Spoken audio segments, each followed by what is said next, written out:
Hello Aries and Moon Rising and Venus Signs. Kamusta kayo? Sana po'y nasa mabuti kayong kalagayan.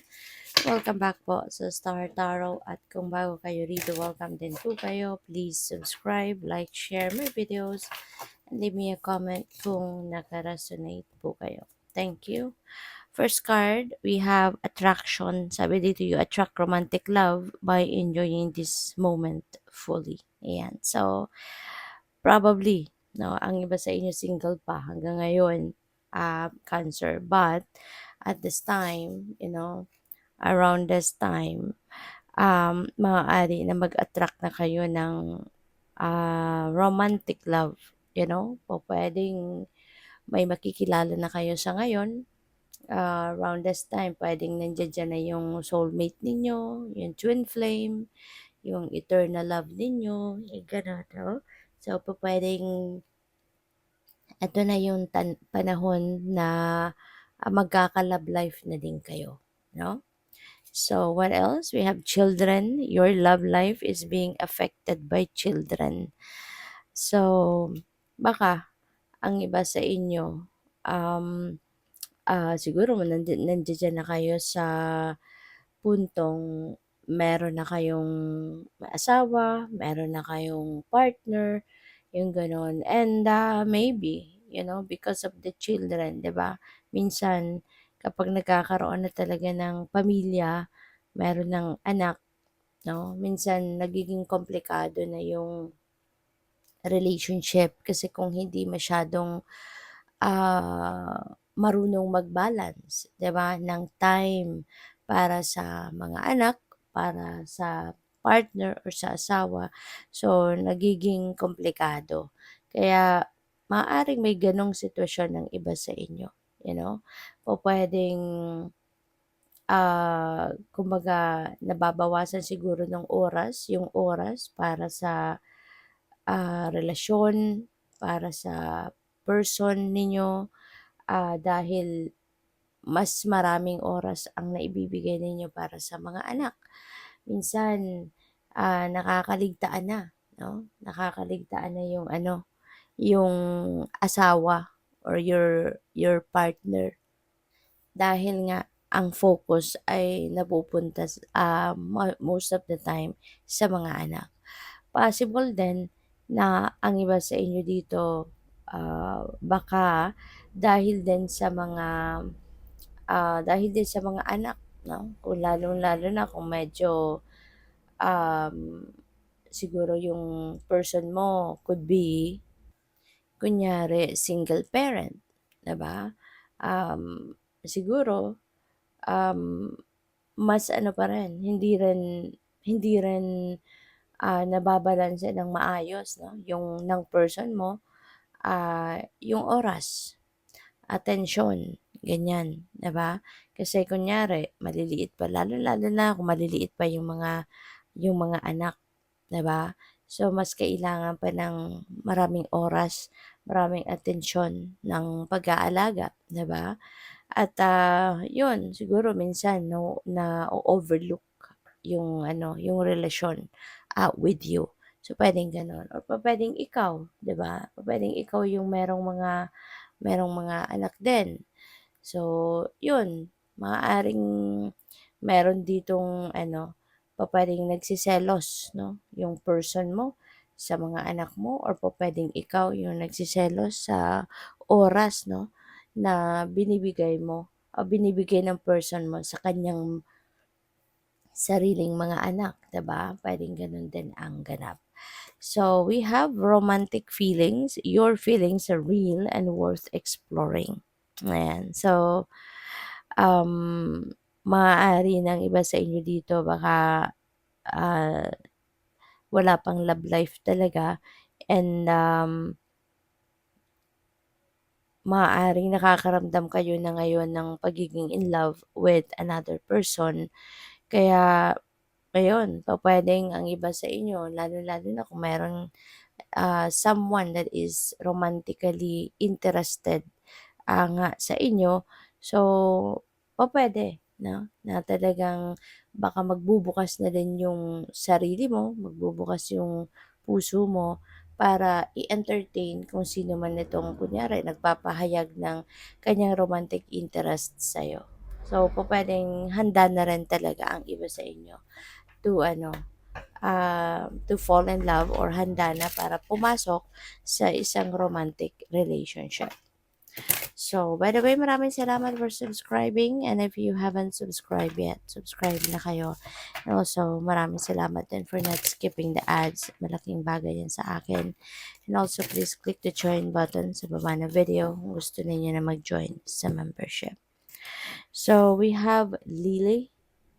So, baka ang iba sa inyo na maaring makakakilala pa lang ngayon ng potential na maging person ninyo, yung nagkaka-interest sa'yo siguro romantically. This could be someone na medyo mas siguro mas matured sa inyo, hindi lang siguro matured by age, but also ah, siguro matured din um, emotionally, no? So, pupuwedeng gano'n ang makikilala ninyo sa ngayon. With the anchor energy, this is also parang para naman sa iba sa inyo, pupuwede 'no, na merong mga issues between, the two of you. Pupuwede na ang iba sa inyo merong ganitong sitwasyon talaga na may issues, nagkakaroon ng issues ang relationship ninyo with each other because of children, no?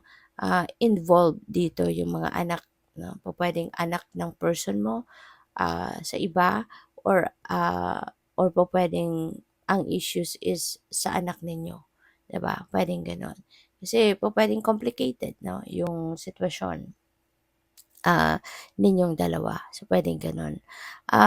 Pupuwede rin dito na ang iba sa inyo dito nagkakaroon siguro ng stagnation ang relationship. Parang walang walang, progress, hindi nagpo-prosper yung relationship. Kasi baka nagkaka-issues nga sa mga anak kaya baka hindi na kayo masyadong nakakapag-usap ng mabuti, or maaaring hindi nagpo-progress yung relationship ninyo because sa mga anak, you know?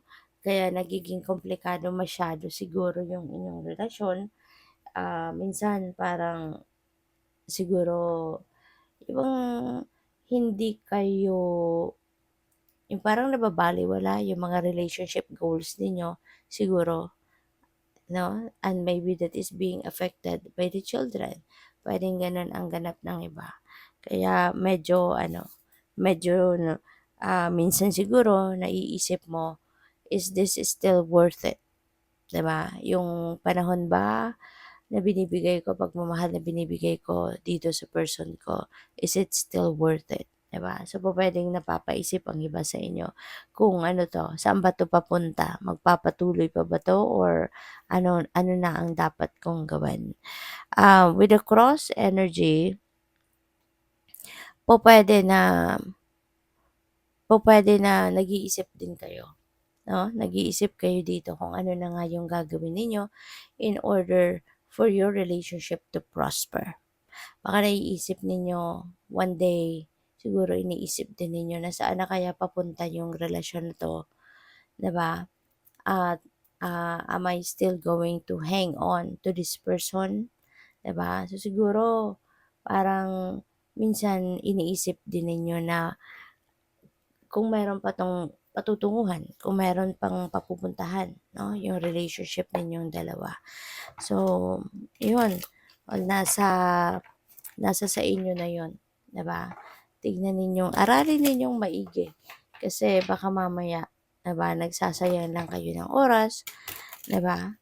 So, yun, pagmasdan niyo ang person mo, pag-usapan ninyo, 'di ba, yung relationship goals ninyo, yung gano'n. Kasi baka mamaya, 'di ba, nandiya-diyan lang kayo sa isang relationship na baka sinasayang mo lang yung oras mo. So, what else? We have 8 of Pentacles. Ayan. So, maaari din, ang iba sa inyo maybe you are working so hard, 'di ba? Para ma-maintain ang relationship, lalo-lalo na doon sa nasa isang relasyon na maaaring you're doing everything you can, 'di ba? To maintain that relationship para mas maging stronger ang relationship. Maaring um, maaaring ginagawa din ninyo ang lahat para na, you know, makapag-adjust ang lahat, including the children, 'di ba? Para na mas maging matatag, mas matibay at may kapuntahan ano, yung relasyon ninyo. So, yung effort nandiya diyan, 'no? Yung effort nandiya diyan, from you. So, hindi ko lang dito sigurado kung ano din yung effort na ginagawa 'no, ng ano mo, ng person mo. But yung on your end, 'di ba, ginagawa mo din ang lahat para na ma-maintain ang relationship. So, we have Four of Cups, ayan. So, sometimes 'no, despite all the effort na ginagawa mo to make that relationship work, minsan nabuburyo ka na. Minsan dahil nga siguro napapaisip ka na, 'di ba, kung saan na papunta ang relationship ninyo. Kaya nabuburyo, with the Four of Cups 'no, na ano ka, yung parang minsan tinatamad ka na, minsan minsan napapaisip ka, 'di ba, kung ano na ang gagawin mo. So, yun ang ganap dito for some of you. But parang for ano, for some of you dito, Cancer, pupuwedeng merong nagliligaw sa'yong iba.